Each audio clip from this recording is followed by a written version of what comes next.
Ah si, c'est bon. Ok, c'est bon. Ok, très bien. Donc, on va faire le partage d'écran direct pour commencer, enfin. Ouais. Oh, je suis vraiment désolé, hein. Il va falloir qu'on règle les choses, que vous veniez tous à Nalanda pour qu'on puisse étudier ensemble. Donc, normalement, ça devrait le faire, ouais. Est-ce que vous voyez le chargement qui est en train d'opérer? Il faut que tu vires le son, par contre, non? Oui. Ouais. Parce que déjà, j'ai horreur de ma voix, alors si en plus je l'entends. Est-ce que vous voyez l'image qui s'affiche? Ça charge. Ça y Ah est. oui, très bien. Oui. Ok, ouais. Moi, je vois rien. Ok. Moi, je vois rien. Ah bon? Ah, attends. Parce que là, c'est en diaporama, là, hein? Ah, ça y est, je le vois. Ok, J'ai très changé le bien. mode d'affichage et je le vois, ça y est. Ok. Enlève ma voix. C'est horrible. J'ai bien fait d'insister pour que tu viennes. Personne n'aime entendre sa voix. On va commencer direct. Mais ouais, tu vois, mais sauf qu'il faut que vous ayez les diapos, donc vire juste le son en fait. J'essaye. Très bien, donc c'est une présentation générale. J'ai copié un peu sur Marc qui a refait un tableau exceptionnel. Et pourquoi est-ce que je peux pas enlever la caméra Ah si, c'est bon. Ok. Ok. Les cognitions, elles peuvent être valides ou pas valides. Vous êtes d'accord? Cognition, c'est quoi? Qu'est-ce que ça veut dire cognition? Connaissance. Tu y tiens à ta tablette? Connaissance. C'est quoi une Une cognition? cognition, c'est clair et La définition cognitive. d'une connaissance. Oui, cognition, Connaissance, conscience, cognition, ça c'est conscience, pareil. clair et connaissant. Ok. Voilà, c'est clair et cognitif, d'accord, très bien, ok, très bien. Et elles peuvent être valides, vous êtes d'accord? Oui, On peut avoir des cognitions valides, ouais. Bravo. Vous voyez j'espère. l'image? Ok. Ok, elles peuvent être valides. Et celles qui sont valides peuvent être inférentielles, vous êtes d'accord? Oui, Si, Mais oui. si elles sont Oui, conceptuelles. oui. Ok, et celles qui ne sont pas inférentielles, qui sont valides, elles sont direct. directes. Direct. Ouais, vous voyez le diaporama? Oui. Oui. Ah oui, on le oui. voit. Très bien. Faut que vous voyez. Ok, et celles qui sont directes peuvent être sensorielles. Oui, Ah oui, Oui. Oui, hein, obligé. exactement. Hein. Ok, donc celles qui sont directes. Je vais prendre mes écouteurs. Ça va t'entendre. Non, mais c'est bon aussi. Ok. La lumière, oui, on va l'enlever. Ok, oui, très bien. Vous êtes toujours là? Oui, Oui. oui, on est toujours Oui. Oh, j'ai eu peur. Au silence. Vous êtes toujours là? là. Oui. Oui. Donc, les conditions valides directes, elles peuvent être sensorielles, vous êtes d'accord? Oui. Oui. Ok, très bien. Et si elles sont sensorielles, elles peuvent être soit visuelles, soit quoi?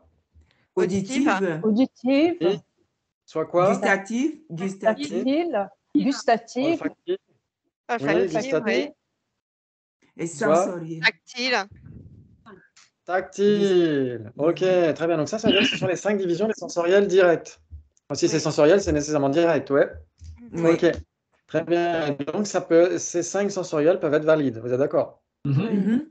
Ok, et si elles ne sont pas sensorielles et qu'elles sont directes, elles sont nécessairement Inférentielle. Non, ce ne sont pas sensorielles, elles sont mentales. si elles sont directes. Mentale. Voilà, Si si elles sont directes et pas sensorielles, elles Sont sont mentales, mentales, ouais. Ok. Mentale, il y a aussi l'autocognition, ouais, une perception directe autocognitive, vous êtes d'accord? Oui. Oui. Ok. Et yogique. Oui. Ok, très bien, très bien. Maintenant, les cognitions peuvent être non valides, vous êtes d'accord? Oui. Oui. C'est juste pour m'assurer qu'ils sont là. Mais prends un siège, prends ça. Ok. Si elles sont non valides, elles peuvent être soit non conceptuelles, soit Conceptuelle. Conceptuelle. conceptuelles. Ok. Si elles sont non valides et qu'elles sont non conceptuelles, elles sont inattentives. Ouais, vous êtes d'accord? D'accord. Ok. Et si elles sont non valides et qu'elles sont conceptuelles, ça peut être soit quoi, soit quoi? Le Elles doute sont ou bien la supposition correcte. correctes. Oui, elles sont non valides, elles sont conceptuelles, vous êtes d'accord? Oui. Ok. Et si elles sont, s'il y en a qui peuvent être non conceptuelles et conceptuelles, qui ne sont pas valides, ce sont les conditions subséquentes, par exemple. Ouais. Et les fausses, comme dit Gilles, ouais. Et les conditions fausses aussi, elles peuvent être conceptuelles comme non conceptuelles. Ouais, ça joue? Oui. Oui. Ok, donc vous avez ici le diagramme. Moi, c'est ce que j'ai fait il y a... Ouais? Allô? Oui, on t'entend. Très bien. C'est ce que j'ai fait il y a longtemps, quand j'ai étudié l'esprit et ses fonctions de Dakpo Rinpoche. Je me suis fait un petit tableau comme ça, à peu près. Bon, c'était pas aussi clair que maintenant, pour essayer de s'y retrouver, pour se faire un petit GPS. Ouais. Donc, c'est important de se faire ses propres tableaux. Ok. D'accord. Très bien. Donc là, c'est un tableau possible. Hein. C'est pas nécessairement le tableau qui fait foi. Mais ça aide beaucoup de se faire une division conditions valides ou non valides. Ouais, par exemple, certains textes disent bah, il y a des conditions qui réalisent et des conditions qui ne réalisent pas leurs objets. C'est aussi une autre division possible. Ok, donc là, si vous avez la cartographie, on va pouvoir jouer avec ça. Ok, c'est la division septuple, vous êtes d'accord? Oui. D'accord. Ok, très bien. Et donc, vous avez d'abord la perception directe. Ouais, qui a la définition de perception directe? Qui réalise son objet de perception. Condition qui est libre de conceptualisation et non erronée. Oui, très bien. Il faut que j'enlève le hotspot. Ou pas, je le laisse, on ne sait jamais. Bravo. Qu'est-ce que disait Marc? Tu disais quoi, Marc? Une conception qui est libre de conceptualisation et non erronée. Nouvelle et infaillible. Cognition. Ah, attention, hein, une perception directe n'est pas nécessairement une cognition valide. Non. Ouais, si on dit nouvelle et infaillible, une cognition nouvelle et infaillible, c'est la définition de quoi? Une cognition nouvelle et infaillible? Une connexion valide. Exactement. C'est la définition d'une cognition valide. C'est pas la définition d'une perception directe. D'accord. Ouais, là, c'est perception directe. Ouais, perception directe, c'est une cognition libre de conceptualisation et non erronée. Vous êtes d'accord? Oui. Bah oui. Ok. Très bien. Donc, c'est la définition qui est donnée là. Cognition libre de conceptualisation et non erronée. Ouais, ça joue? Oui. Ok, parce que si on mettait simplement libre de conceptualisation, une cognition libre de conceptualisation, est-ce que ça irait? Non. Non. Non, non, C'est- non, non, non, non. Parce que si Condition on libre enlève... de conceptualisation peut être erronée. Oui, exactement. Par exemple, quand on voit un mirage, ouais. Ouais, par exemple. Ok, très bien, très bien. Donc, on va jouer avec tout ça. Donc, perception directe, là, il y a toutes ces couleurs exprès pour montrer qu'il y a un faisceau d'informations extrêmement, extrêmement riche. Ouais. Quand vous percevez une table, la table apparaît, sa couleur apparaît, son impermanence apparaît, etc., etc. Tout ce qui fait partie de l'entité substantielle de la table apparaît à la perception visuelle. Ouais. En fait, on dira tout ce qui fait partie de l'entité substantielle, mais on peut débattre après. Hein. Il y a des raffinements possibles. Ouais. C'est pas nécessairement tout. Par exemple, je ne vois pas nécessairement l'autre côté de la table. Ouais. Je ne vois pas nécessairement l'autre côté de la table. Parce que l'autre côté de la table, au moment où je regarde ce côté de la table, eh ben, il est invisible pour moi. Donc, on ne peut pas dire que tout de la table apparaît à la conscience. Ouais, vous êtes d'accord? Oui. Très bien. Quand je regarde l'écran là, je ne vois pas l'arrière de l'écran. Ok. Très bien. Donc, c'est là où on peut faire des distinctions raffinées. Très bien. Maintenant, cognition inférentielle, qui a la définition? Paf, paf, paf, comme un mantra. Passe par un concept. Alors oui, on passe par un concept, tout à fait. Ça fait partie de ça. Très bien. C'était Christine? Non, Sabine. Ah, c'était Sabine. Bravo. Pour une Christine fois, a je réussi. parle Christine nous a rejoint ou pas? Mais ça Parce qu'elle a dépend de quitté tout à l'heure. qui tu parles. Hein. Ah. Tu en as deux de Christine. Ah, on a deux Christine. Je ne sais pas si toutes les deux sont là ce soir. Moi, oui. Ah, ok, très bien. Bon, en tout cas, Christine, tu es là. Bravo. Parce que tout à l'heure, tu as quitté. Et donc, c'est bien, tu as pu te reconnecter. C'est parfait.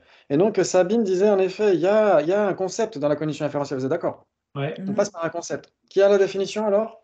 Une cognition conceptuelle infaillible et nouvelle qui est produite en dépendance d'une raison correcte qui est sa base. Oui. Ouh là là, de tête. Presque.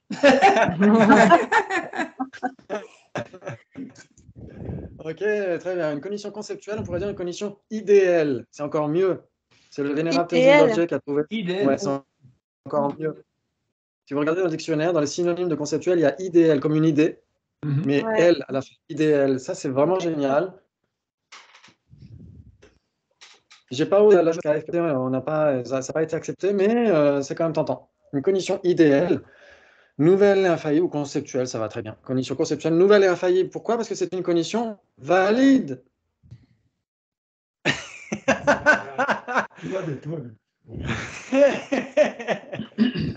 Ça va? Parce que pour Yongzin pour Butchok, non, c'est parce que j'entends ma voix là-bas. Pour Yongzin pour Butchok, une condition inférentielle est nécessairement une condition valide. Ouais, donc c'est pourquoi? Parce que c'est dans la définition. C'est une condition conceptuelle nouvelle et infaillible, directement produite en dépendance de son support, une raison valide. Et si on est toujours vivant au moins de les raisons valides, parce que c'est justement très important pour comprendre ce que c'est, etc., etc. C'est très important. Ok, condition inférentielle, ça veut dire qu'on emploie la raison, ouais. Vous êtes d'accord? Oui. Ok. Mhm. Ok, très bien, bravo. Ok. Donc là, j'ai rajouté valide, parce que pour Yonzin pour le Butchok, une condition inférentielle est nécessairement valide, mais si vous avez suivi le PEBA la dernière fois avec Venergeji Dakwala, au centre Kala Chakra, il a dit que selon le manuel que lui il a, Panchen Sonadakpa, une condition valide, une condition inférentielle n'est pas nécessairement valide. N'est pas nécessairement valide, elle peut être subséquente. Ouais. Ça peut être le deuxième moment où on analyse, on dit tiens, quel est les produits. Ok, donc ça, le premier moment, ce sera une condition valide, inférentielle. Et le deuxième moment, ce sera une condition inférentielle subséquente. Ouais. Mais pour Yongzin, pour le Butchok, si c'est une condition inférentielle, elle est directement produite en dépendance de son support, une raison valide, directement produite. Ça veut dire qu'elle ne peut pas être indirectement produite. Ouais, ça veut dire que c'est nécessairement nouvelle, une condition conceptuelle nouvelle et infaillible. Ouais, ça vous parle? Mhm. Ok, waouh, bravo. Si ça ne vous parle pas, n'hésitez surtout pas à hurler, hein. Eh bien, on aura le temps d'y revenir. Ok. Ensuite, bravo. Alors, franchement, c'est super parce que moi, je connais rien à la technologie, mais voilà, super. Mais tu vas entendre? Ah, bah oui, tu entends ce que je dis. Non, c'est mute là. Ok. Condition subséquente. C'est quoi la définition de condition subséquente? Le deuxième moment. Oui, une Oui, condition qui oui. réalise ce qui a déjà été réalisé. Ouais, ouais, ça vous parle? Oui. Ok. Condition qui réalise ce qui a déjà été réalisé. Ouais. Donc, par exemple, vous avez perçu une mangue et la condition subséquente, en effet. Ah, mais il manque la. Alors, attends. Oui, il manque la mangue. J'avais mis une mangue. Si, si, on l'a vu, la Ah, toi, tu mangue. l'as, la mangue? Oui, on la Oui, voit. mais elle était aussi à la point d'interrogation Ah, elle aussi. était à la place du point d'interrogation. Ah, Ouais, aussi, normalement. Non, mais elle est Ou dans alors, je sa me suis tête. trompé. Non, elle est dans sa tête, la mangue. Ouais, donc ça suffit pas. Ouais, il faudrait rajouter sur le. Bah, c'est pas grave. En fait, la condition subséquente, ça va être par exemple se souvenir d'avoir vu une mangue Mhm. ou se souvenir de la mangue. Ouais, Ouais, c'est pour c'est une ça. condition Ouais. subséquente conceptuelle. Ouais, ça vous parle? oui. Donc que le souvenir réalise ce qui a déjà été réalisé. Ouais. Hmm. Ok, bravo. Ensuite, la condition inattentive, qui a la définition?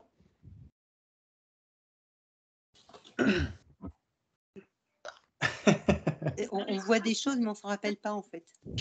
Oui, c'est une très bonne paraphrase. On voit des choses, mais on ne s'en rappelle pas. Ouais. Tu avais parlé d'une rue, des maisons, on voyait plein de choses et en fait on était incapable de dire Ok. l'heure, le nombre de maisons, etc. Donc là, c'est qui est une commune. Je ne sais pas si vous l'entendez bien, mais j'ai des Non, coupures très mal. par moment. Mais là, tout de suite, c'est compliqué. Mm. Ah oui, c'est très compliqué, oui, je suis d'accord, oui. D'ailleurs, là, on t'entend plus du tout, Jinpa. Non, elle est Donc, partie, en là. effet, c'est ce qu'on pourrait trouver comme définition d'une condition inattentive. C'est pas Ok. qu'il pas son objet. Vous m'entendez? Non. Très mal. Très mal, très mal. Vous entendez là ce que je dis? Oui. Avec C'est- des Très coupures. assuré. Ouais, voilà, c'est assuré. Ok. Thomas, bouge un peu, hein. Le pauvre. Et bon. Ok. Ok, là c'est assuré. Là où je suis. Là, on t'entend plus du tout. Ok. Ah, là, on t'entend. Ouais, sur le Wi-Fi. Ok. Vous m'entendez, moi? Oui. Oui, Thomas, Vous on m'entendez, t'entend. moi? Oui. Oui. Il m'entend. Ok, donc Thomas va faire le cours à ma place.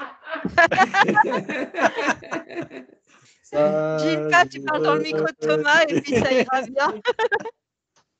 Coupe le micro et parle de mon iPad. Oui, mais pour les diapos. Et tu passes les diapos sur l'autre. C'est compliqué, hein? Ok. Et là, vous m'entendez ou pas? Oui. Oui, là, on t'entend. Oui. Ok, super. Oh là là. Ouh là là, ça donne chaud.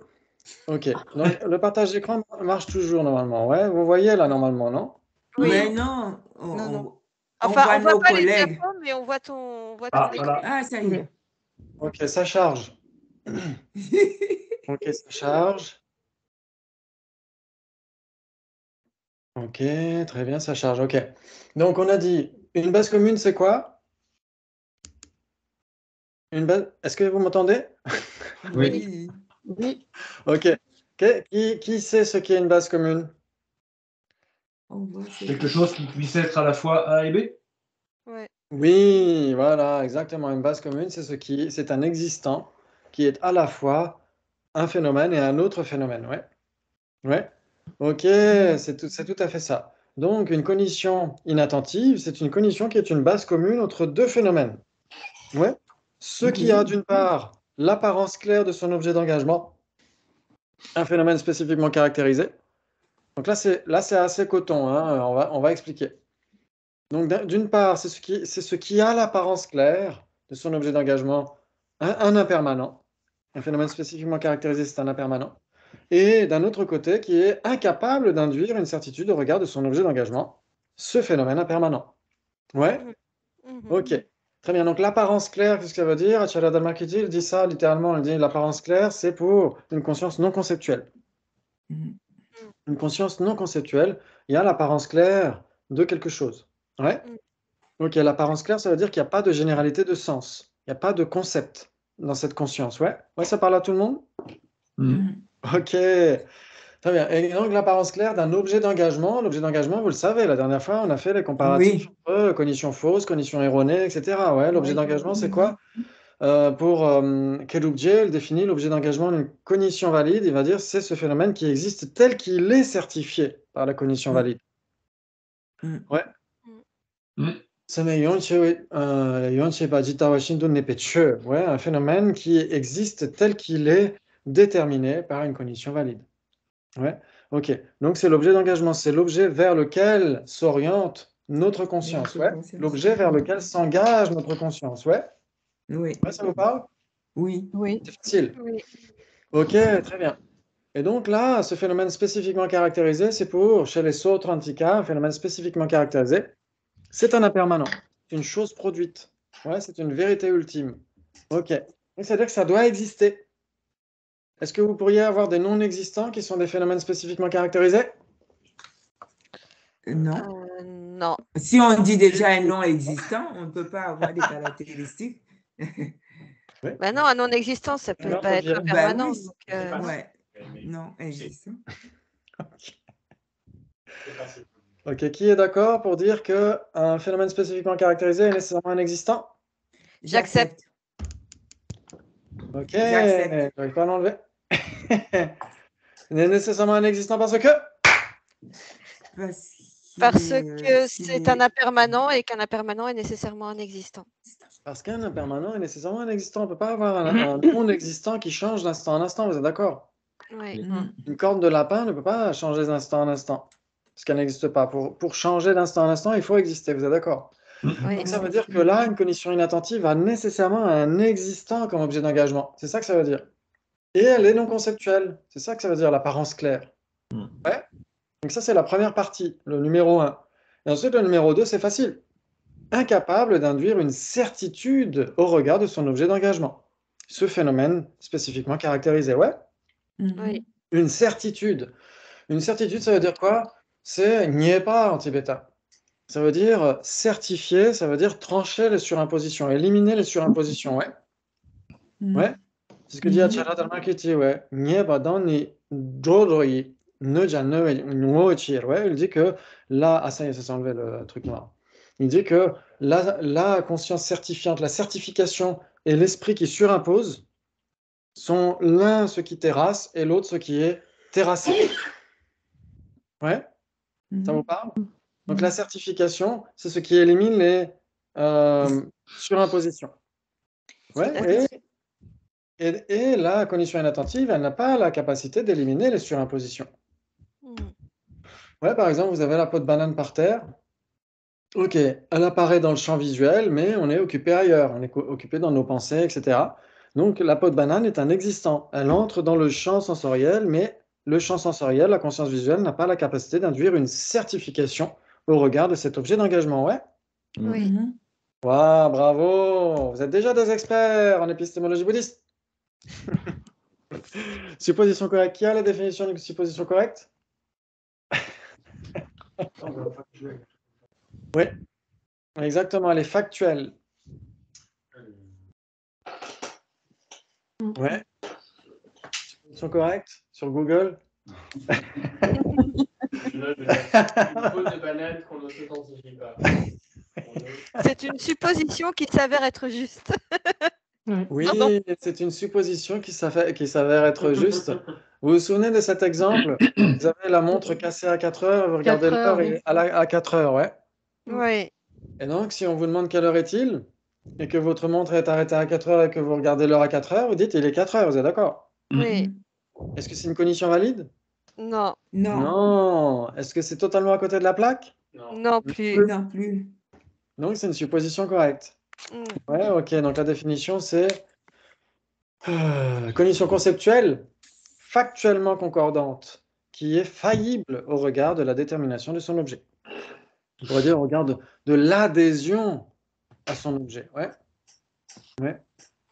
Ouais. Shemba. Shemba en tibétain, ça peut vouloir dire déterminer, adhérer à, même être attaché à. Ouais, dans certains cas.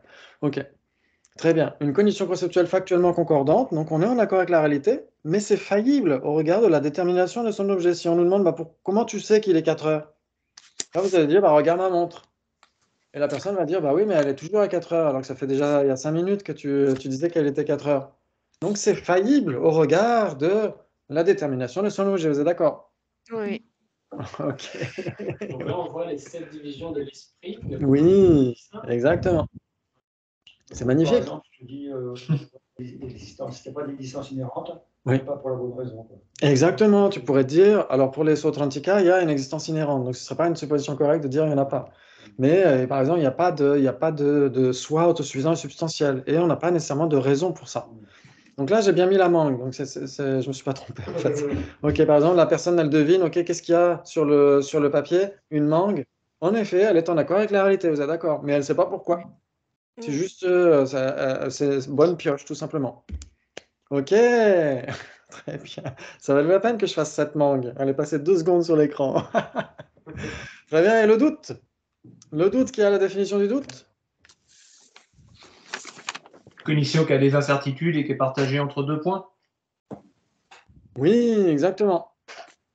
Une cognition a des incertitudes et qui est partagée entre 2 points. On peut dire qui, par son propre pouvoir, oscille ou hésite entre 2 possibilités. Ouais. Ok. Par son propre pouvoir. Pourquoi par son propre pouvoir? Ceux qui ont suivi la classe de connaître l'esprit de ce matin? Ok. Vous avez fait la sieste entre-temps, donc vous êtes tout à fait excusés. Oui. Oui, c'est vrai. Si par exemple, ok, très bien. Si par exemple, vous avez une conscience conceptuelle, ouais, cette conscience conceptuelle, c'est de la conscience. Ça, c'est facile, non? Ok. C'est ce qu'il faudra retenir de la classe de ce soir. Une conscience conceptuelle, c'est une conscience. Très bien. Et n'importe quelle conscience est associée à plusieurs facteurs mentaux, ouais. Oui. Oui. Donc ça, bien sûr, on aura le temps de les voir par la suite parce qu'il y a la division entre conscience principale et facteurs mentaux. Mais il faut voir que vous avez la sensation, vous avez l'identification, vous avez l'intention, le contact, l'application mentale. Ouais, ouais, ok. Et donc, ça veut dire que quand vous avez le doute dans votre conscience, tous les facteurs mentaux et la conscience elle-même sont en train de douter. Ouais, c'est-à-dire que votre sensation est imprégnée de doute, votre identification est imprégnée de doute, etc. Votre conscience conceptuelle est imprégnée de doute. Sauf que le doute, il doute par son propre pouvoir. Ouais, par exemple, vous avez une réunion des ministres et vous avez le ministre de l'économie, le ministre de l'éducation, etc. Et le ministre de l'éducation dit, tiens, on va faire une nouvelle loi pour faciliter le boulot des profs, etc. Ou pour augmenter les profs, ou pour donner le même salaire aux profs hommes et femmes, etc. etc. Non. Ça, c'est très imaginaire comme supposition.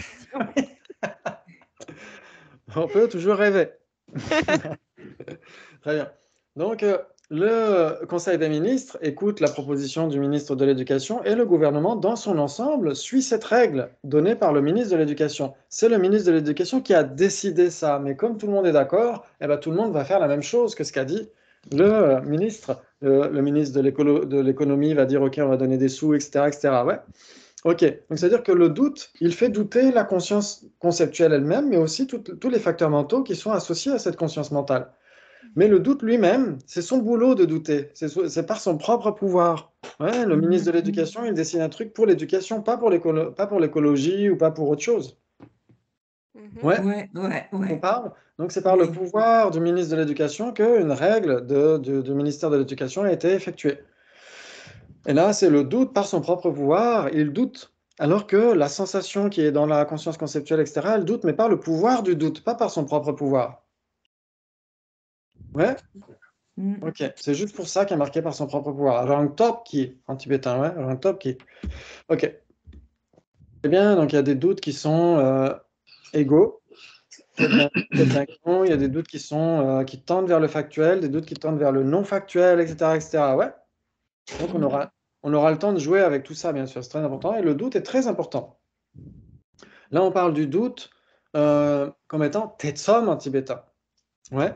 Et donc, il y a aussi un doute parmi les afflictions principales. Ouais, quand on verra les facteurs mentaux, on verra qu'il y a des afflictions, des facteurs perturbateurs principaux, secondaires, etc. Et dans les 6 afflictions principales, il y a le doute. Ce n'est pas les mêmes doutes. Ouais. C'est un doute qui n'arrive pas à trouver des solutions. Ouais. Est-ce qu'il y a un non-soi ou pas? Ben, j'en sais rien et j'arrive pas à trouver une solution. Alors que là, c'est un doute constructif. C'est se poser des questions, développer l'esprit critique. Ouais. Ok, donc là, c'est pas du tout la même chose que le doute afflictif. Ouais. Ok, très bien, c'est très important de prendre ça en considération. Et ensuite, il y a la cognition fausse, le dernier à entrer en lice. Cognition fausse, la définition, c'est qui s'engage d'une façon. Qui engage son objet d'engagement d'une façon erronée. Oui, exactement. Alors, en effet, on avait vu qu'il y avait conscience erronée et conscience fausse. Ouais. Conscience erronée, elle se trompe à l'égard de son objet apparent. Conscience fausse, elle se trompe à l'égard de son objet d'engagement. Et là, parmi les 7, c'est la cognition fausse qui a une autre définition. Cognition qui s'engage incorrectement vers son objet. Ouais. On peut l'appeler cognition fausse, alors que l'autre qu'on avait vu la dernière fois, c'était conscience fausse. Ouais, donc en français, on peut se permettre de faire des distinctions, mais en tibétain, c'est lokshe. D'une manière ou d'une autre, ce sera lokshe. Mais en français, on peut se permettre de distinguer les deux. Ouais. Ok. Très bien. Moi, c'est assez similaire. On pourrait dire qu'une cognition fausse, elle de toute façon se trompe vis-à-vis de son objet d'engagement, l'objet vers lequel elle est censée comprendre. L'objet qu'elle est censée comprendre, vers lequel elle s'engage. Ouais, ouais, ça vous parle? Oui. Ok, ouais, bravo. Oh là là. Très bien. Cognition fausse, il y avait dans un sutra, le Bouddha avait parlé d'une parabole. Il a parlé de plusieurs aveugles qui essayent de savoir ce qu'est un éléphant. Donc il y en a un qui dit ça ressemble à un serpent, il y en a un qui dit ça ressemble à un tronc d'arbre, l'autre qui dit ça ressemble à un tonneau, l'autre qui dit ça ressemble à une grosse feuille de chou, etc. etc. Ouais, parce qu'ils ont une vision partielle de la réalité. Ouais. Ok. Donc la cognition fausse, c'est un peu ça. C'est dire qu'un éléphant, c'est un python, par exemple, ou c'est un tronc d'arbre, etc. Ouais, c'est complètement faux. Ouais, ça vous parle? Oui. Ok. Très bien, très bien. Pauvre éléphant sur l'image, il comprend pas ce qui lui arrive. Oui, l'éléphant, il se dit, tiens, j'ai droit à une séance de massage gratuit. C'est déjà bien, les amis. Ok, donc là, on va faire des petits comparatifs. Par exemple, les 7 types de cognitions que vous avez clairement à l'esprit maintenant, elles sont nécessairement contradictoires? Non, Elles ne sont pas nécessairement contradictoires. pas nécessairement. Pas nécessairement, elles peuvent l'être. Elles peuvent l'être. Elles peuvent l'être. Ah, lesquelles sont contradictoires avec lesquelles? Direct Gabi référentiel. Mais, Thomas demande l'appel à un ami, donc il appelle Gabi. oui. Gabi, ça fait presque un mois qu'elle n'est pas venue. La perception directe est contradictoire avec la cognition fausse. Alors, la perception directe serait contradictoire avec la cognition fausse. Avec le doute. Avec le doute aussi. Avec la cognition inattentive. Ah, avec la cognition inattentive, c'est-à-dire qu'une perception directe ne peut pas être une cognition inattentive. J'accepte. Ah, Moi, je dirais pourquoi. Ah, pourquoi? Donc, il s'ensuit qu'une cognition inattentive peut être une division des perceptions directes. J'accepte. Ah oui, j'accepte. Ah, Ouais. ce qu'on l'a dit, Oui. ça fait partie justement des cognitions non conceptuelles qui ne se trompent pas. Elles ne se trompent pas à l'égard de leur objet d'engagement. Il y a bien un impermanent, il y a bien une peau de banane qui est là. Ouais, donc elles ne sont pas erronées, c'est juste qu'elles n'ont pas la capacité d'engendrer une certitude. Ouais, et ce sont des perceptions directes. Ok, très bien. Donc ça veut dire que cognition inattentive n'est nécessairement pas contradictoire avec perception directe. J'accepte. J'accepte. Ok, donc ça veut dire que quand le grand et noble Acharya Dharmakirti a dit Lord Chem Tongine, Namba Tamchenye Parje, quand il dit que les perceptions yogiques directes, il parle des grands sages, les Aryas, pour eux, leur conscience certifie tous leurs aspects. Et donc il s'est trompé alors. Quand il dit que la perception yogique directe ne peut nécessairement pas être inattentive. J'accepte. Oui. Ah, Il s'est trompé. la cognition yogique directe, Ah, non, la elle ne peut perception pas être yogique directe est elle ne peut pas nécessairement être- pas inattentive. elle n'est pas inattentive. Dans un sens et pas dans l'autre. On peut dire qu'en effet, on peut dire que il n'y a pas de contradiction entre perception directe et cognition inattentive, en général, mais c'est nécessairement contradictoire entre une perception directe spécifique, la perception directe yogique, et la Ouais. cognition inattentive. Là, c'est contradictoire. Ouais, d'accord. Ouais. Donc Ok. c'est là où on va avoir des distinctions plus raffinées. Ouais. Hmm. Ok, très bien. Et donc, est-ce que perception directe et cognition subséquente sont contradictoires ou pas? Non. Non? Non, si. Non. Ah, si! Ah si, c'est contradictoire. Thomas dit non. Il est outré d'entendre si. Donc, ça veut dire oui. Oui, parce que la connexion,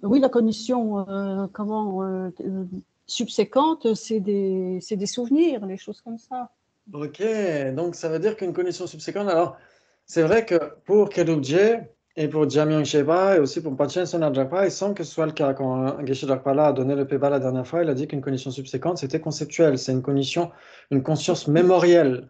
Qui a réalisé ce qui est déjà réalisé. Oui. Ouais. Qui réalise ce qui est déjà réalisé. Pardon.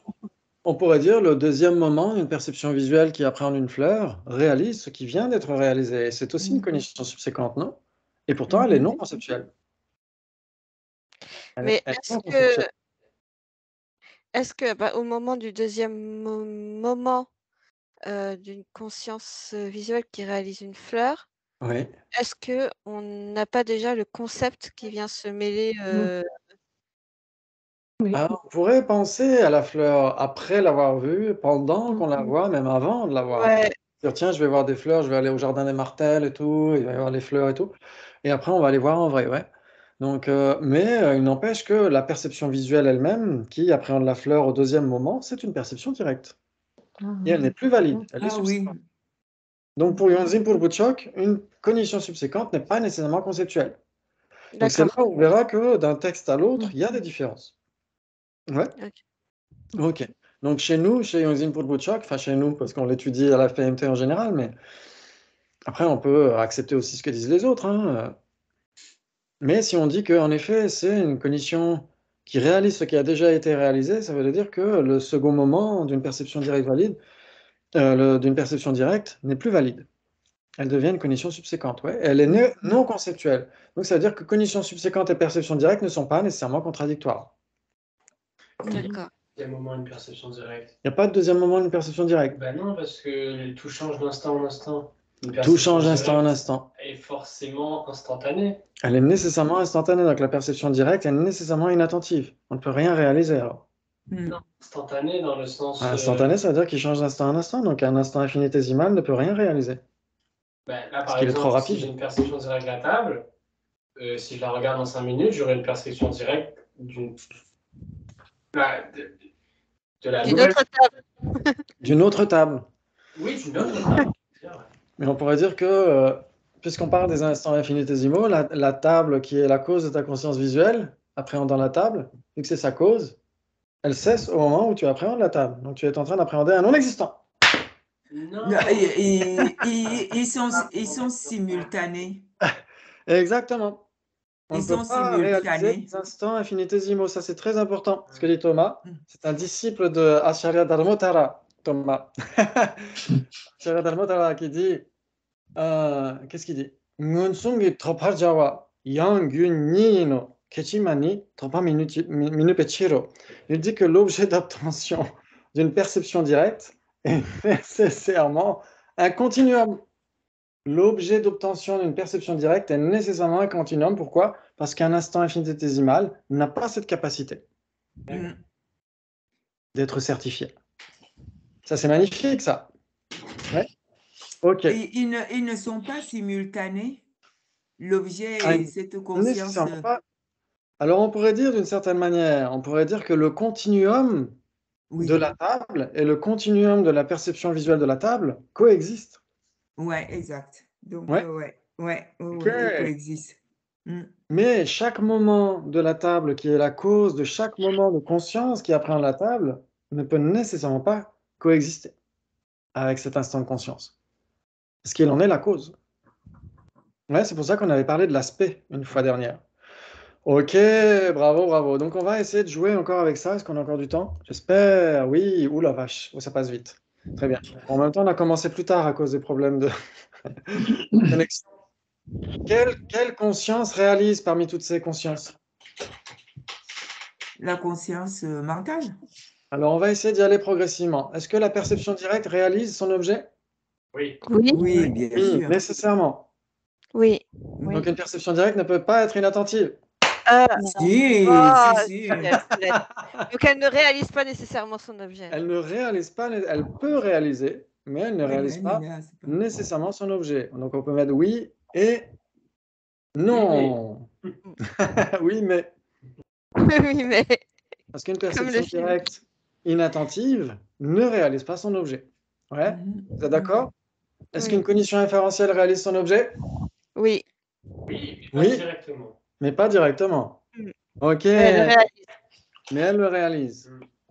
Ok, pourquoi ça fait des trucs comme ça? C'est pas grave. Ok. Ok. Est-ce qu'une cognition subséquente réalise son objet? Oui, j'accepte. Oui. Oui. Oui, parce que?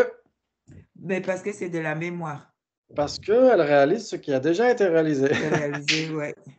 Et donc, si elle réalise ce qui a déjà été réalisé, elle réalise nécessairement, du coup. Ok, oui. Son objet, ouais. Bravo. Ok. Une condition inattentive, est-ce qu'elle réalise son objet? Non. Non. Non. Wow, vous êtes déjà des experts. Ensuite, une supposition correcte? Oui, peut-être. Peut-être? Non. Je dirais plutôt non quand même.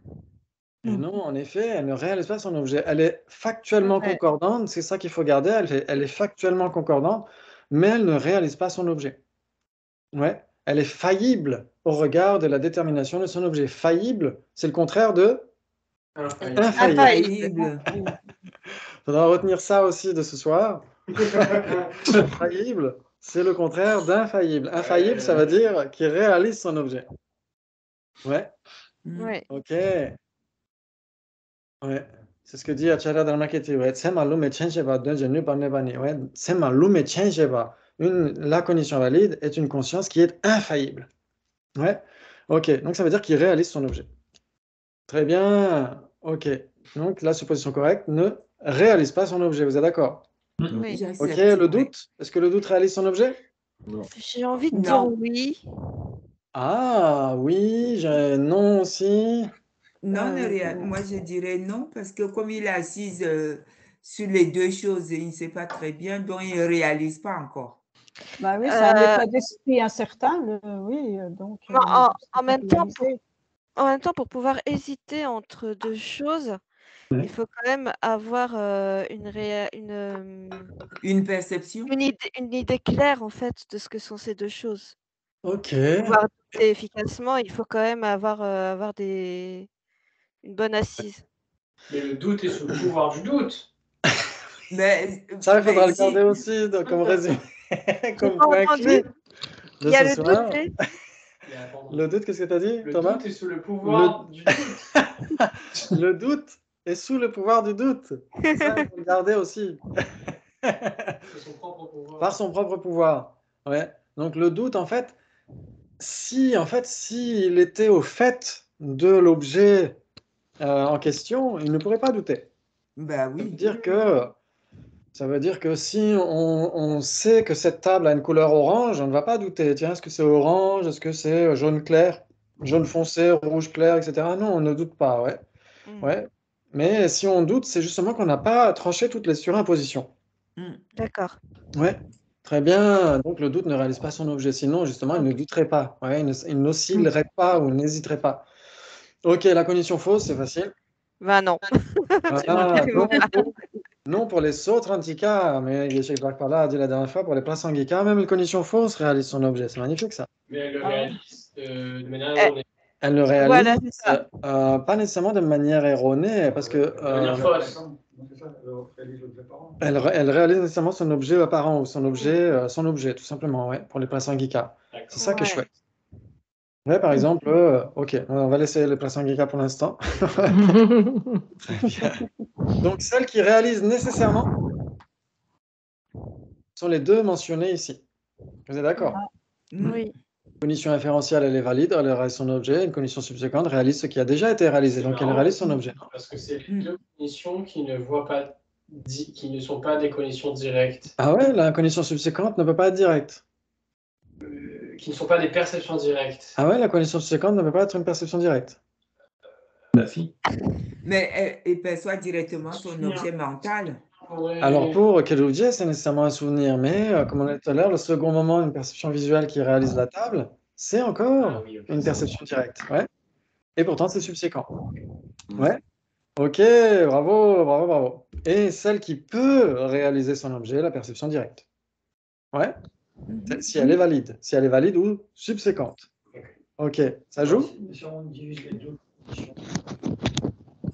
conditions directes.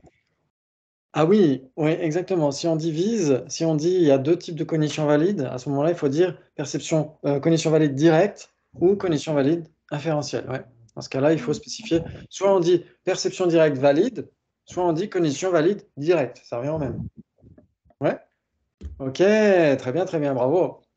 Très bien, donc on a encore les 7. Maintenant, lesquels sont conceptuels? C'est facile. Est-ce qu'une perception directe est conceptuelle? Non. Non. Non, parce que? Parce qu'elle est sensorielle. Ah non, oui, elle est sensorielle. Parce qu'elle est sensorielle. Une perception directe est nécessairement sensorielle. Non, elle peut être J'accepte. Ah, donc ça veut dire qu'il n'y a pas de perception directe mentale. Elle est libre de Il n'y a pas de perception directe yogique. Ça n'existe pas. Si. C'est mental, oui, forcément. Ok, donc une perception directe est libre de conceptualisation, vous êtes d'accord? Oui. Oui. Ok, et libre de conceptualisation, ça veut bien dire libre de concept. Alors que chez les Prasangika, libre de conceptualisation, ça veut dire libre de raisonnement. C'est-à-dire que chez les Prasangika, une perception directe peut être conceptuelle. D'accord. C'est magnifique. Oui. Ok, donc là, on va dire chez les Sautrantika, c'est pas possible. Ouais, si c'est libre de conceptualisation, ça peut pas être conceptuel. Ok. Ensuite, Ah, je crois que je suis allé trop vite. Ok. Ouais, Voilà, c'est- là, c'est Mais de toute façon, facile. on était d'accord avec ça. Ouais, inférentiel, c'est trop fastoche. Ok. Ouais. Subséquente. Oui, Non, la subséquent. réponse est oui et non. Oui et non. Donc, une condition subséquente peut être à la fois conceptuelle et non conceptuelle. Elle peut être conceptuelle et elle peut aussi être non conceptuelle. Ah, quelque Bah, chose peut être à la fois conceptuel et non conceptuel. Quelque Non, chose peut il être y a à des la fois Non, stable et non, non non. stable. Il y a Elle des est, elle est cognitions cons- subséquentes conceptuelles et il y a des cognitions subséquentes non conceptuelles. Voilà, il y a des conditions subséquentes conceptuelles et des conditions subséquentes non conceptuelles. Vous êtes d'accord? Oui. Ouais. Ok. Donc, dans le tableau que Marc m'avait envoyé, il y a aussi la condition subséquente toute seule. L'auto-isolat de la condition subséquente, qui n'est ni conceptuelle ni non conceptuelle. Mais bon, ça pose question. Ça apporte pas nécessairement de contenu informatif supplémentaire. Par exemple, Konkian Jamyangchepa dit ça aussi. Il dit dans son Lorik, qui n'est pas ici, dans son Lorik, il dit qu'il y a aussi la cognition valide. On dit si c'est une cognition valide, c'est nécessairement soit une cognition valide directe, soit une cognition valide inférentielle. Vous êtes d'accord? Mais qu'en est-il de la cognition valide elle-même? Est-ce qu'elle est directe ou est-ce qu'elle est inférentielle?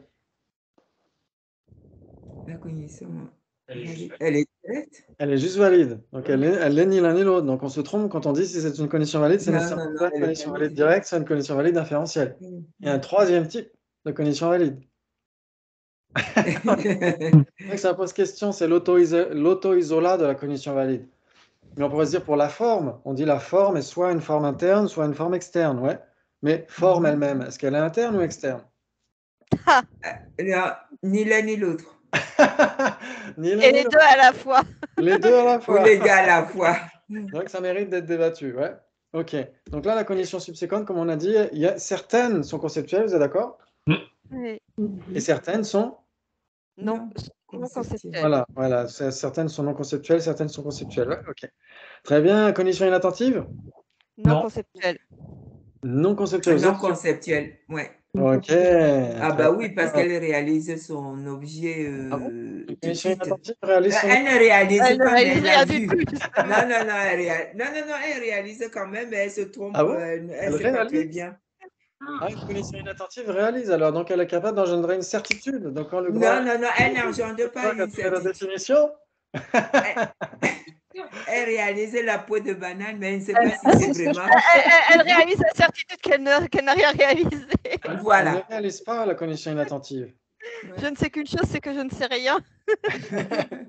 Ouais, elle ne réalise pas parce qu'elle n'est pas capable d'engendrer une certitude. Certitude, ouais, voilà. Elle c'est ne tout. réalise pas, ouais. Ok. Et elle n'est pas conceptuelle. La supposition correcte, facile. Conceptuelle, je dirais. Conceptuelle. Ensuite, le doute, facile. Conceptuelle aussi. Conceptuelle. Ensuite, La cognition fausse. Quand on s'engage. c'est nécessairement conceptuel. Donc la conscience visuelle qui regarde un mirage, qui appréhende un mirage. Ça peut être conceptuel. Ah. C'est La conscience conceptuel. visuelle elle-même n'est pas conceptuelle. La conscience visuelle qui appréhende un mirage. Elle est conceptuelle. La conscience visuelle qui appréhende un mirage, elle est conceptuelle. Je dirais qu'elle n'est pas dénuée de concept, en fait. Hein, quoi? Ça peut être ou conceptuel ou non conceptuel. Elle peut être les deux alors. Elle peut être... Il y en a des. Mais quand elle s'engage dans son objet, il faut que l'objet soit présent. Donc, elle s'engage dans son objet d'une façon fausse, mais il faut que son objet soit présent. Donc, elle n'est pas forcément conceptuelle. Par exemple, si on pense à une corne de lapin, est-ce que l'objet est présent? Non. Dans mon esprit, oui. Est-ce que ce qui existe dans l'imaginaire, est-ce que ça existe? Est-ce que c'est présent? Si c'est présent dans l'imaginaire, est-ce que c'est présent? Non. Ça non existe. Okay. Donc, mais une perception visuelle, par exemple, une conscience visuelle qui, vous regardez au loin, vous faites coucou parce que vous voyez quelqu'un qui fait coucou et en fait vous vous rapprochez, vous voyez une souche. Ça arrive, ça, non? Ou au moment où il pleut beaucoup, vous avez beaucoup de vers de terre sur la route et vous voulez les sauver autant que possible et vous essayez de ne pas les écraser. Et puis à un moment donné, vous voyez une brindille, vous pensez que c'est un ver de terre. Ouais. Ok. Enfin, vous pensez, non, vous voyez un ver de terre là où il n'y en a pas. Ouais, comme l'exemple du serpent avec la corde. Ouais. On va voir un ver de terre là où il n'y en a pas. On voit l'apparence claire d'un ver de terre d'un non-existant, l'apparence claire d'un non-existant.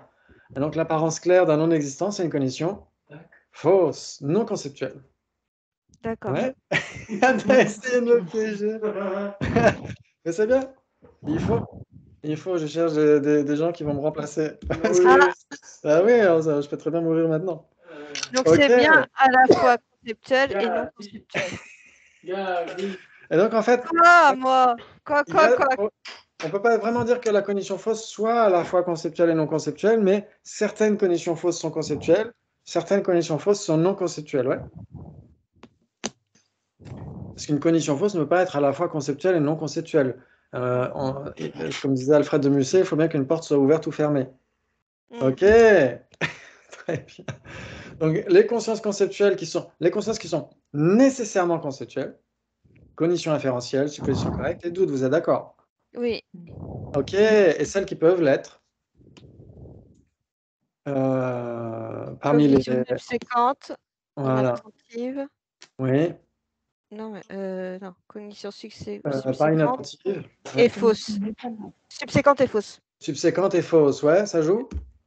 Ok, très bien. Waouh, ça c'est magnifique. Ok, très bien. Donc on va essayer de terminer là-dessus parce que. Est-ce que vous avez du temps? Est-ce que vous avez au moins jusqu'à 10 heures? Oui. Pas tous, Oui. non? Oui, oui. Non. Ok, on va essayer de s'en sortir. On va essayer de s'en sortir. On fera pas tous les débats car c'est dommage, j'avais promis à Genla, Geshe Jarpala. On va le décevoir si on ne fait pas ces débats. C'est lui qui nous a conseillé de les faire. Mais bon, c'est pas grave, hein, si. Ah si, vous avez vu allez. Après, vous n'êtes pas obligé de rester jusqu'au bout si vous voyez que ça vous saoule. Je parie que tu ne connais pas la différence entre une perception autocognitive et une cognition valide. La raison n'est pas établie. La raison n'est pas établie. En effet, et donc il s'ensuit que tu connais la différence entre une perception autocognitive et une cognition valide. J'accepte. J'accepte, grave. À l'aide. Ah, on va essayer de s'en sortir. Perception autocognitive et cognition valide. Ok. Quel est votre premier boulot quand vous avez une comparaison à faire? Chercher la contradiction. Exactement. Chercher s'il y a une contradiction ou pas, ou chercher s'il y a une base commune ou pas, ouais. Hmm. S'il y a des bases communes, la contradiction est éliminée. Oui. S'il n'y a pas de base commune, la contradiction est la solution, ouais. Ouais, vous êtes d'accord? Ok, très bien. Donc, est-ce qu'il y a des bases communes entre perception autocognitive et cognition valide? Spontanément, je dirais oui, mais j'ai pas trop d'exemples dans la tête là. C'est quoi une perception autocognitive? C'est quoi? C'est l'autocognition, c'est ça, en fait. Oui, C'est juste c'est ça. ça. Une autocognition, tout simplement. Ouais. Oui, c'est quand Quand je on- m'entends C'est une chanter, cognition. non? C'est une cognition qui se connaît elle-même. Oui, exactement. Je tout à fait. m'entends chanter moi-même, non? C'est pas ça? On s'entend. qui s'observe, c'est une Oui. cognition qui s'observe. Oui, en effet, on dit que c'est l'aspect appréhendant, ouais. C'est-à-dire quand on voit une fleur, il y a l'aspect de la conscience qui s'appréhende directement en train d'appréhender la fleur, ouais. Ouais. Ok. Donc, si on mettait, par exemple, je vais essayer de vous aider, une autocognition réalisant nouvellement une conscience visuelle appréhendant un mirage, ce serait à la fois une perception autocognitive et une cognition valide? Non. C'est pas valide. C'est pas valide. Bah, si Non. c'est un mirage. Si on appréhende un mirage, ça peut pas être une cognition valide. Non. Ah, si on appréhende un mirage, ça peut pas être une cognition valide. N'empêche, la conscience existe quand même. Exactement. La conscience existe, dit Gilles. La conscience qui appréhende quoi? César, ce qui appartient à César. La conscience qui est en train d'appréhender un mirage, elle existe, parce que après, si on dit qu'est-ce que tu as vu? Ben, j'ai vu un mirage. Donc ça veut dire qu'il y avait bien, en effet, une autocognition en train d'appréhender la conscience qui appréhende un mirage, non? Ouais. Donc cette autocognition, le premier moment de cette autocognition, c'est une cognition valide. Oui. Oh, bravo! Donc on peut enlever le point d'interrogation. Ouais, ça vous parle? Oui. C'est-à-dire que même si la conscience visuelle qui appréhende un mirage est une cognition fausse, il n'empêche que l'autocognition qui est en train de l'appréhender n'est pas nécessairement fausse. D'accord. Par exemple, si vous êtes en train de penser le son est impermanent car elle est produit, vous avez quoi? Une cognition inférentielle, une conscience conceptuelle. Ouais. Est-ce que l'autocognition qui fait l'expérience de cette conscience conceptuelle est conceptuelle pour autant? Non, elle est nécessairement non conceptuelle, elle est nécessairement non dualiste. Ouais. Et pourtant, c'est l'autocognition qui est d'une même substance avec une conscience conceptuelle. D'accord. C'est-à-dire qu'on peut avoir une cognition valide qui est une même substance avec une cognition fausse. Magnifique, ça. C'est... Ouais, c'est... Waouh, c'est waouh. Ouais. Ah, c'est croustillant, hein, c'est du praliné, hein, Logique. Au début, c'est du rat, c'est compliqué. Et pardon, excuse-moi, si on disait autocognition réalisant nouvellement une conscience auditive appréhendant un mirage, ce serait pas valide. Alors, oui, ce serait pas valide. Pourquoi? Parce que ça n'existe pas. Est-ce qu'il n'existe pas des mirages auditifs? En général, Migyu, en tibétain, Migyu, ça veut dire Mik. Mik, c'est l'œil.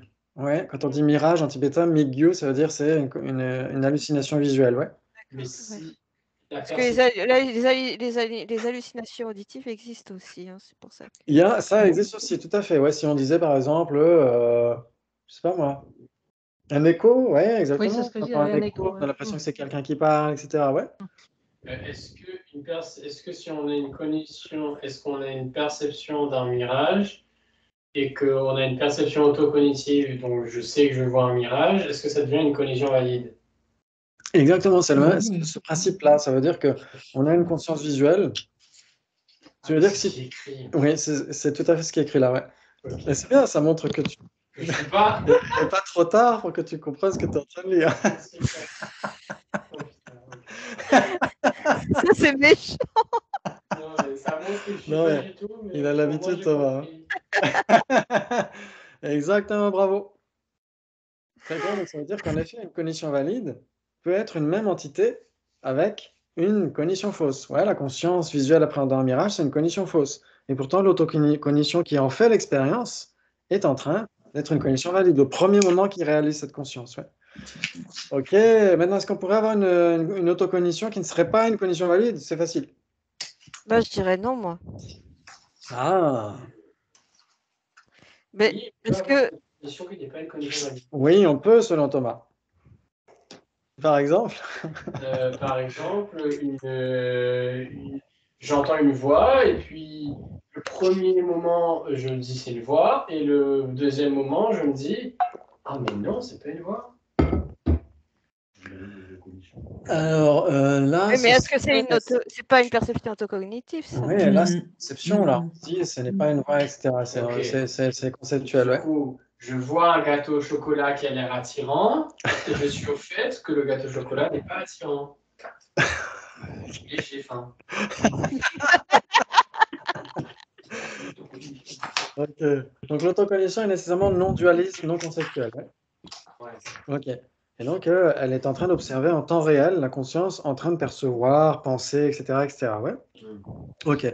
Très bien. Donc, le premier moment qu'il réalise, on va dire, bah, c'est une cognition valide. Mais si on dit le second moment, ouais, une autocognition subséquente réalisant une conscience visuelle, appréhendant un mirage ou même n'importe quelle conscience visuelle, elle est subséquente, vous êtes d'accord? C'est le second moment, ouais. Elle n'est plus en train de réaliser nouvellement. C'est possible qu'une autocognition soit subséquente? Ah, tout à fait, oui. Ouais. Je vois mal comment. Bah, par exemple, on a imaginons qu'on ait 3 moments d'une perception visuelle appréhendant une table. Le premier moment va être une cognition valide. Ensuite, les moments subséquents, bah, c'est les cognitions subséquentes. Et chaque moment a une autocognition. Donc, l'autocognition qui réalise nouvellement le premier moment de cette conscience visuelle, c'est une cognition valide. Et le moment 2 et 3, puisque c'est toujours la même conscience visuelle qui est appréhendée, eh ben, ce sera des cognitions subséquentes. Mais c'est pas une autocognition nouvelle à chaque fois, du coup, à chaque moment? Sinon, ça veut dire que n'importe quelle conscience serait une cognition valide parce qu'à chaque moment, elle est nouvelle. Donc même une cognition... Non, mais je parle de l'autocognition, en fait. Ouais. Bah, en fait, oui, mais si on prenait ce raisonnement, on se dirait, bah, à ce moment-là, la cognition fausse, elle change d'instant en instant, donc elle est nouvelle à chaque moment, donc elle est valide. Ouais. Bon, elle ne réalise pas son objet, mais elle est nouvelle. Donc, donc ça veut dire qu'il n'y aurait pas de cognition subséquente pour les Sautrantika. Et ça, c'est horrible d'imaginer. Ça ferait une faille spatio-temporelle chez les Sautrantika d'imaginer qu'il n'y ait pas de cognition subséquente, ouais. Ouais, bah, désolé les Sautrantika. Très bien. Je crois que je vais aller étudier le Prasangika. Et là, ça tranquillement. nous aide à comprendre parce que pour les Prasangika, une condition subséquente est une condition valide Hmm, pour les Prasangika. Oui, parce que D'accord. pour les Prasangika, il n'y a pas besoin de rajouter nouvellement. Ouais, parce que pramana, ça veut dire pradhana en sanskrit, ça veut dire le principal. Ouais. Ok. Ouais. Et J'ai est-ce toujours que- du mal avec cette idée que une cognition subséquente ne soit pas valide, en fait. Oui. Pour moi, si le premier moment est valide, pourquoi le deuxième ne l'est pas, quoi. Ça, Oui. Et j'ai en un fait, peu de mal avec ça. Je suis d'accord. le deuxième moment réalise son objet, toujours. Sauf qu'il n'est plus nouveau. Parce que pour les Sotrantika, une condition valide doit être nouvelle. Elle doit réaliser par son propre pouvoir. Ouais. C'est pour ça que la définition donnée par Kelubje, c'est Ranwandu. Ranwandu, Rongi Yoncheweyula, Lua Meshepa. Ouais. Il dit que c'est une condition qui réalise son objet au moyen de par son propre pouvoir, qui détermine son objet par son propre pouvoir. Une condition qui est infaillible au regard de l'objet qu'elle a parfaitement déterminé par son propre pouvoir. Ouais, c'est ça qu'il dit. Ça existe dans l'Oric Prasangika. Oui, il y a des fois des mentions Prasangika dans l'Oric, en effet. Par exemple, la Rinpoche, il en parle un petit peu, pas beaucoup, hein, mais un petit peu. Et quand l'Oric entièrement, tout Prasangika. Quand on étudie les écoles, on a d'abord Viveka Sutrantika, on a toujours la base, la voie et le fruit, etc. Et par rapport à, non, c'est la voie, je crois, c'est quels sont les différents types de conscience, les objets, les possesseurs d'objets. Et pour les Prasangika, il y a quelques mentions, par exemple celui de la Madhyetsumpa dans le Basic Programme, il y a pas mal de points là-dessus. Ouais. Mais c'est pas très étendu, en fait. Il y a aussi dans Cutting Through Appearances, ouais, il y a pas mal de choses là-dessus. Ok, Je peux poser une question? mais bien sûr. Ça me vient à l'idée là, parce qu'en fait, pour ce qui est à gauche là, Ouais. par exemple, quand je regarde une lumière très forte, après je ferme les yeux. Théoriquement, je vois plus rien, mais en fait, je vois comme quelque chose parce que je vois une espèce de reflet que je vois, mais en fait, c'est parce que c'est un effet parce que mes cellules étaient trop.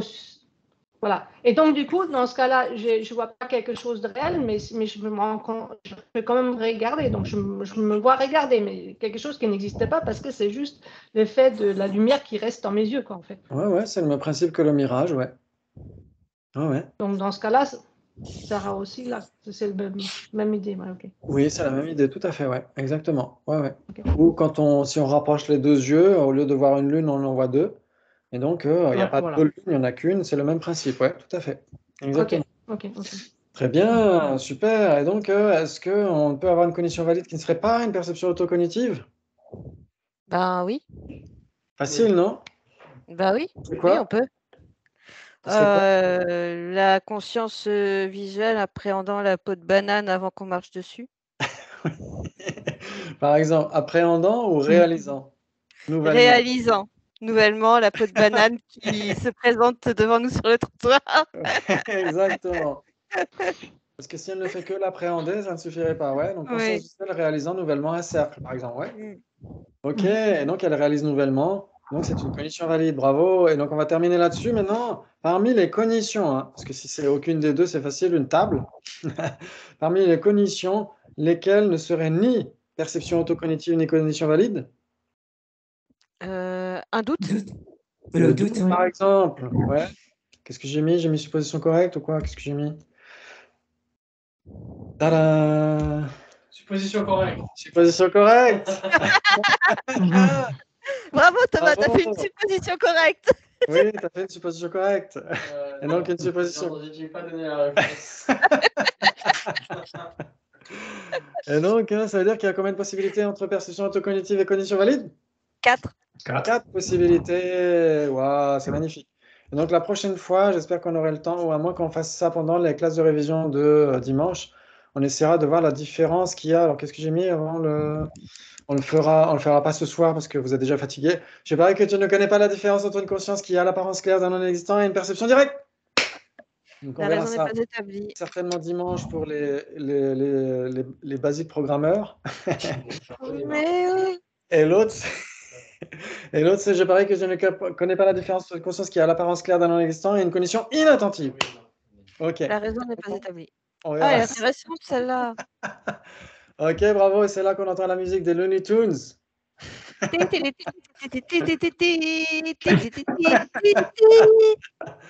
Ouais, bravo. Et là, j'ai mon chat qui me regarde comme si j'étais une folle. Vous avez assuré comme d'habitude. Franchement, alors là, c'est magnifique. Et donc, on reprendra, je crois, c'est dans 15 jours, c'est ça? Ok, Oui. donc dans 15 jours, on continuera. On essaiera de reprendre tranquillement. On essaiera d'avoir un Wi-Fi qui tient la route. Et bravo, franchement, 1000 bravo, vous avez assuré. C'est super. Le 21, alors, c'est ça?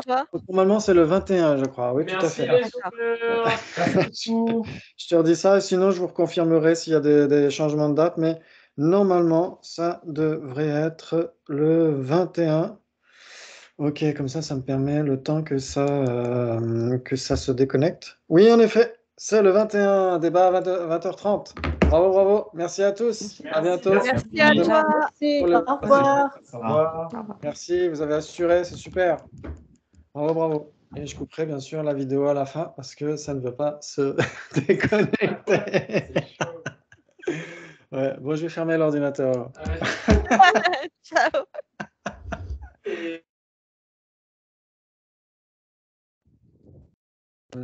Bâtiment. Et moi, j'arrivais plus.